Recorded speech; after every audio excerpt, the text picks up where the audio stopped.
हरे कृष्णा। तो बेसिकली आज मैं पढ़ रहा था भगवान शिव के बारे में।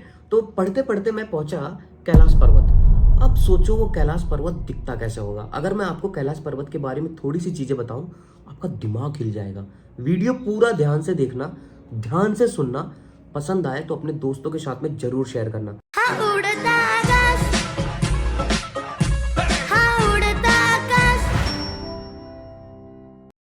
मतलब ऐसी चीज आपको जल्दी तो नहीं मिलेगी। सोशल मीडिया पर लोग आपको बताएंगे ही नहीं। क्यों? क्योंकि लोगों के पास टाइम ही नहीं है ना पढ़ने का। तो मैंने छोटा सा प्रयास किया है। आज कैलाश पर्वत के बारे में आप लोग को बता रहा हूँ। आपको शिव जी से और प्रेम हो जाएगा, आपको कृष्ण भक्ति करने में और आनंद आएगा।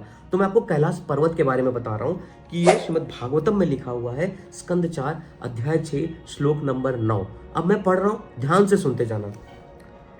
कैलाश नामक धाम विभिन्न जड़ी बूटियों तथा वनस्पतियों से भरा हुआ है और वैदिक मंत्रों तथा योग अभ्यास द्वारा पवित्र हो गया है।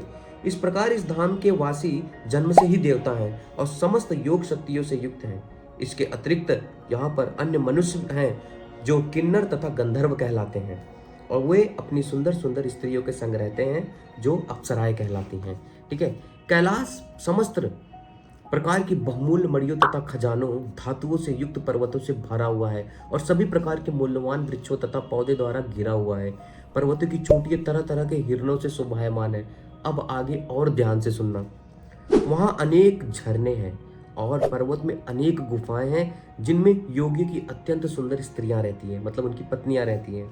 कैलाश पर्वत पर सदैव मोर की मधुर ध्वनि तथा भौरों के गुंजन की ध्वनि गूंजती रहती है। कोयले सदैव कुंजन करती रहती हैं और अन्य पंछी परस्पर कलरव करते रहते हैं, एक दूसरे से बातें करते रहते हैं, मतलब आवाज करते रहते हैं। वाह।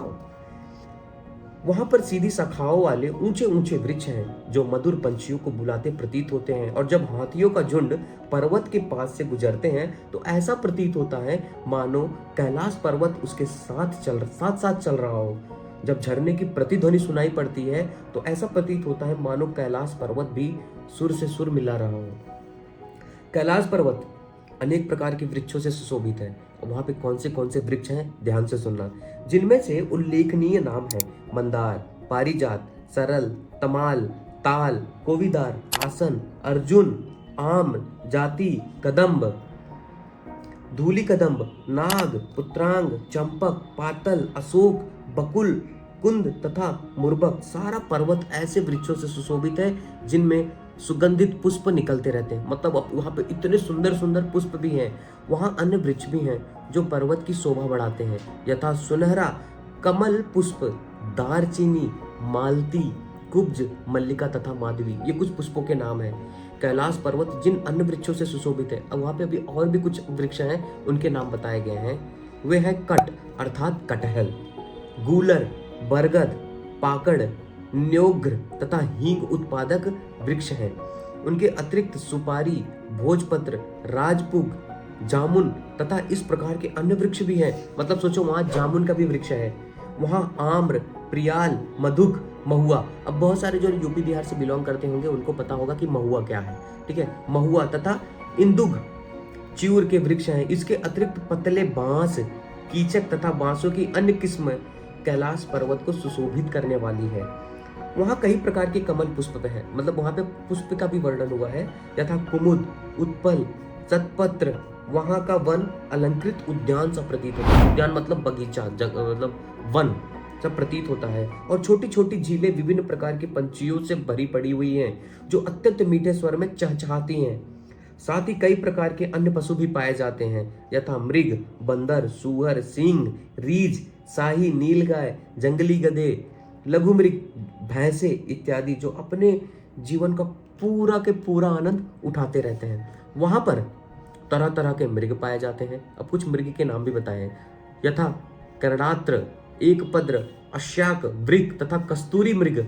इन मृगों के अतिरिक्त विविध केले के वृक्ष भी हैं जो छोटी छोटी झीलों के तटों को सुशोभित कर रहे हैं। जो छोटी छोटी झीलें होंगी उनके चारों तरफ जस्ट इमेजिन, मतलब आप सुन रहे हो तो आप इमेजिन करो, झील होगी, उसमें केले के वृक्ष लगे होंगे, कितना सुंदर दिख रहा होगा। और वहां पे एक नदी है जो कि बहुत ही, हमने शायद कभी सुना ही होगा। वहां पर एक अलकनंदा नाम की एक छोटी सी झील भी है जिसमें सती स्नान किया करती थी। यह झील विशेष रूप से शुभ है। कैलाश पर्वत की विशेष शोभा देखकर सभी देवता वहाँ के ऐश्वर्य से अत्यधिक विस्तृत थे।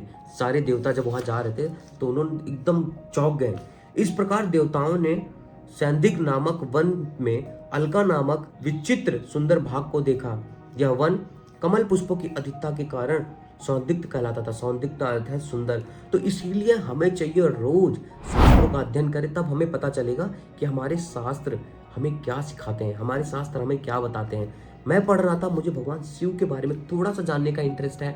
मैं जानना चाहता हूँ वो रहते कैसे हैं, उनका क्या है। और जब हम भगवान शिव को अच्छे से थोड़ा सा समझेंगे तो हमारा कृष्ण भक्ति करने का भी मन करेगा। क्योंकि वैष्णव नाम यथा शंभु, क्योंकि हमारे जो कुलगुरु जी हैं वो शिव जी हैं, तो मैं शिव जी को थोड़ा जानना चाहता हूँ। उनको जब मैं श्रीमद् भागवतम पढ़ रहा था, ब्रह्मा द्वारा शिव जी को जब मनाया जा रहा है, तो ये सारी चीजें वर्णन आ रही है। अब सब जाएंगे, धीरे धीरे देखेंगे। तो ऐसी बहुत सारी चीजें आपको शास्त्रों में मिलेगी। रोज शास्त्र पढ़ना स्टार्ट करो, यू विल फील यस हमें कुछ तो पता चल रहा है। अगर ऐसी भी आपको और भी वीडियोस देखनी है तो ये चैनल बिल्कुल सब्सक्राइब कर लेना, उड़ता आकाश ऑफिशियल। और साथ ही में मैं रोज हमारे दूसरे चैनल पे, उड़ता आकाश वाले पे, बहुत सारी वीडियोस अपलोड करता हूँ। आपको जहाँ भी अच्छा लगे दोनों चैनल पे मैं वीडियो डालता रहूँगा। आप सब्सक्राइब कर लो, थोड़ा सा हैबिट बना लो। वीडियो के माध्यम से मैं आपको रोज कुछ ना कुछ ऐसी चीज़ें सिखाऊंगा, ऐसी चीज़ें बताऊंगा, ऐसी चीज़ें जो मैं खुद पढ़ रहा हूँ अपने जीवन में, वो चीज़ें आप तक पहुँचाऊंगा। आपको मज़ा आ जाएगा।